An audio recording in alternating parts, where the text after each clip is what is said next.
Welcome back folks, and welcome back to a new video. So I don't know about you, but I'm getting really excited about the hardcore mode coming to KST2 on April 15th. So just in what, like 3 days we're gonna be getting this update. So in the hardcore mode we're actually gonna be experiencing a lot more issues because guess what? Well, this is one of those ways you can play to really show your skills in KST2, because even though like maybe the original game, or well KST2 when it's not on hardcore, can be a bit easier later on once you get more armor, with hardcore these things are not gonna be flowing your way. Now, as I said, again, we're gonna be getting this update on April 15th, so just in a few days, and this also aligns perfectly with the roadmap which they have been presenting like before the game even came out. Because we know in the 2025 roadmap that during the spring we are getting the barber feature, which, well, we already got alongside an update to the game. Then we're getting the hardcore mode, which is coming out like right now in a few days, and also we have horse racing, which is going to be the final part of the free update. Then on the summer we have brushes with that, which is going to be the paid DLC. In autumn we're getting the Legacy of the Forge, again paid DLC, and in the winter we're getting the Mysteria Eclipse, or whatever it's this pronounced, I don't know, which is also going to be a new paid DLC. So actually we're getting right on schedule when it comes to everything they have promised, and honestly I'm getting really excited to see what else they're gonna be presenting in this update besides the hardcore mode, because usually and most likely they're gonna be releasing some fixes as well. But keep in mind that some of these things, like for example the hardcore mode, is sort of accessible already in the game if you actually do it through console, and I'm gonna be going through like some of the stuff people found in general and what you can sort of expect from this hardcore mode, because keep in mind again, once this is fully released I'm going to go through everything that developers wanted, but for the time being we have some information on what to expect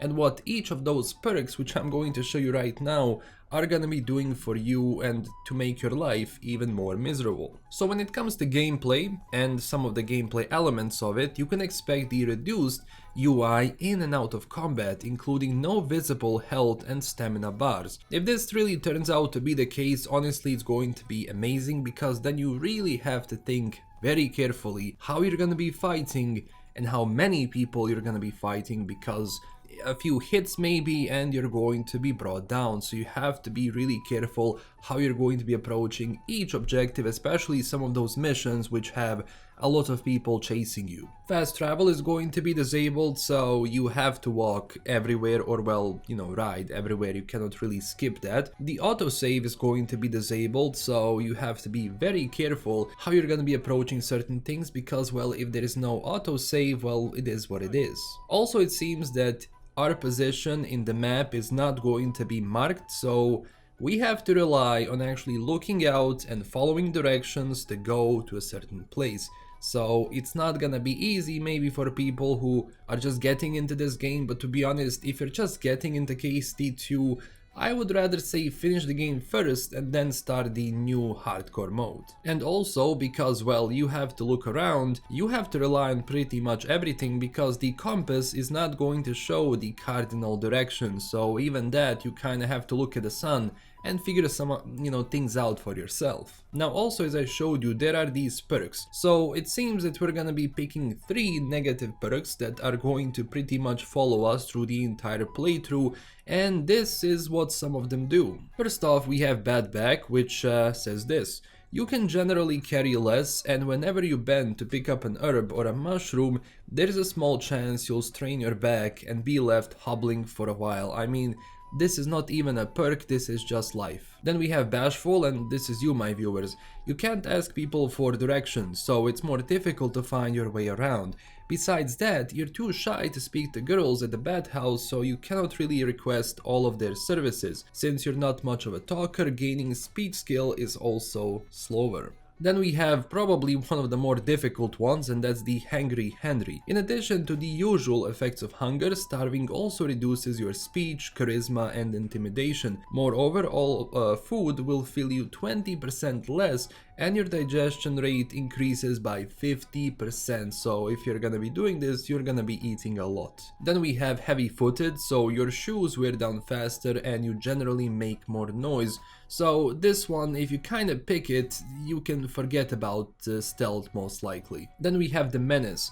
Once you're branded for a crime, the effect is permanent, and getting caught for any other serious crime will lead to your execution. What's more, guards will punish you more severely, and the consequences of these punishments will be more intense. So I think kinda this should be fun, especially if you have to be really careful if you're gonna be caught or not. So I like this one, probably gonna pick it up. We have Numbskull, which means, well, you're gonna be stupid and all of the experience gain is going to be 20% slower. We have the Picky Eater, which means that your pickiness causes all food in your inventory to spoil 25% faster. When gutting animals, you're also pickier and only get half of the meat and other items from animals.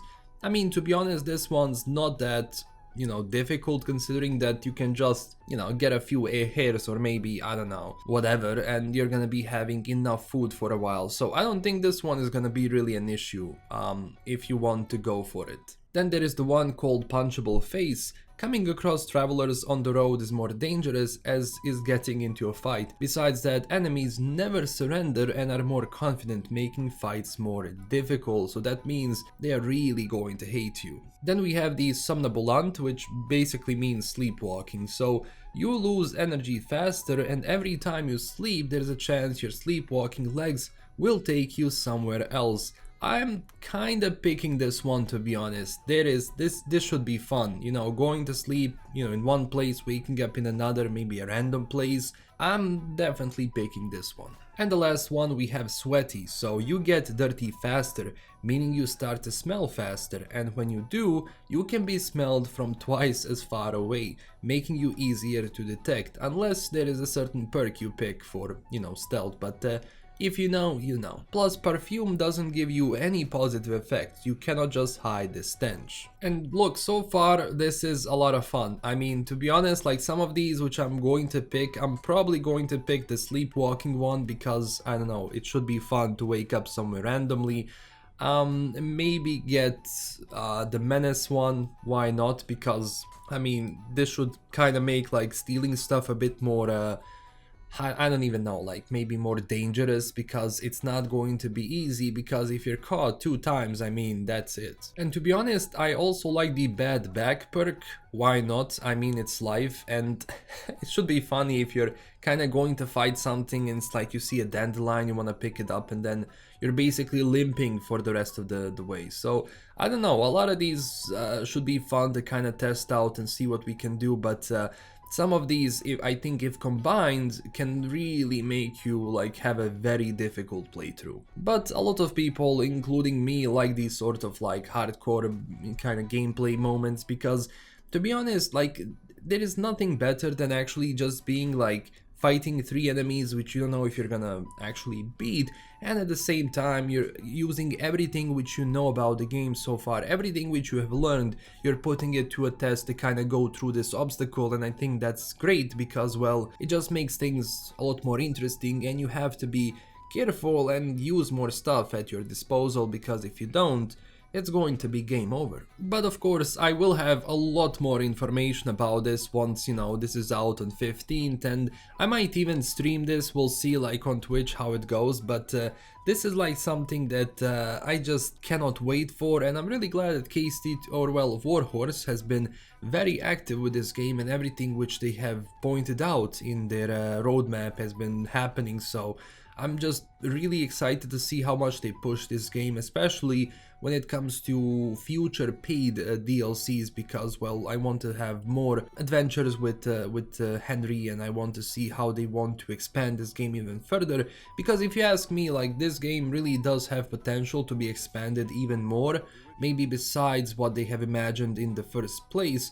Especially if we take into account that modding is now pretty much alive and well for this title, so maybe people can turn this into something which is going to be a bit different than, what developers intended, or just to make things kind of stand out for everyone else. So all in all, mark your calendars for the 15th because, well, KST2 is gonna be getting a new update. So that's it for today. Thank you so much for watching. If you enjoyed this video, don't forget to tell me down below what do you think about all of this, and maybe you can tell me down below which perks you're gonna be running with in your own hardcore playthrough. As always, check us out on Twitter and Discord if you want to stay updated with the community and everything which we do and talk about, and also huge thanks to my current Patreon supporters. This is LKM signing out, and I will see you very soon with a new video. Bye bye.